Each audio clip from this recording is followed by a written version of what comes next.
For as long as there have been suggestions that Gareth Bale could move from Real Madrid back to the Premier League, there have been rebuttals from those close to him. It's not going to happen because he doesn't want it to.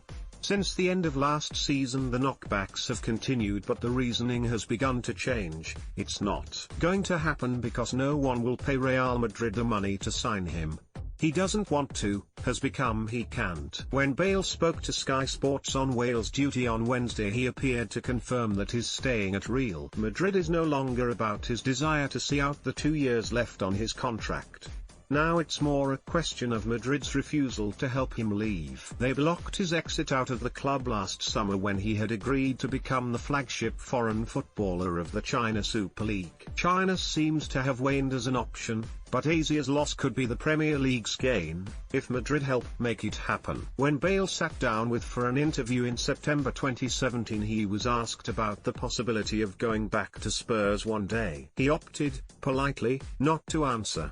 Whatever he said, he felt he would be compromised both with Madrid fans and Tottenham supporters. Tottenham coach Jose Mourinho is the man who pushed most publicly to sign Bale when he was Manchester United manager. Spurs, among other clubs, will be watching over the coming days to see just how determined Real Madrid are to reduce their wage bill in times of post-pandemic financial crisis.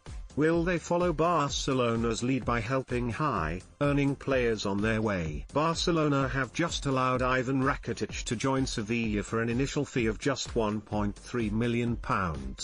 They have also told Luis Suarez he can go on a free transfer, although they are still arguing over paying the £13.4 million net he is due from the final year of his contract.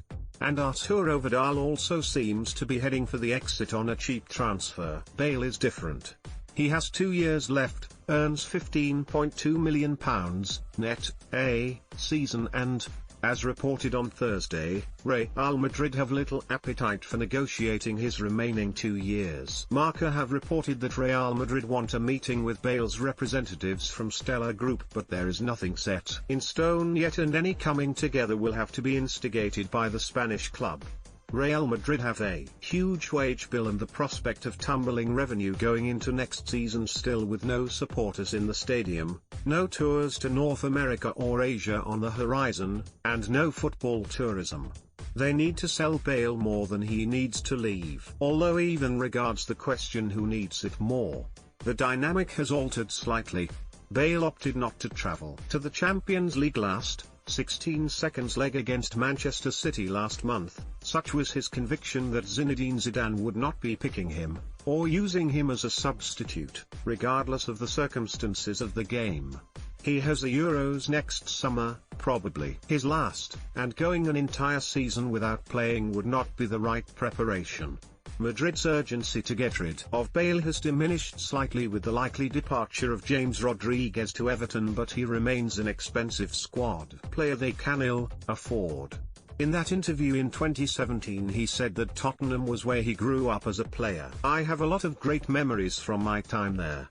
Some not so great as well, but it was a big part of my journey. I love the club and still keep in touch with a lot of people there, and the fans were incredible. I really enjoyed playing in those big European nights at White Hart Lane, he said.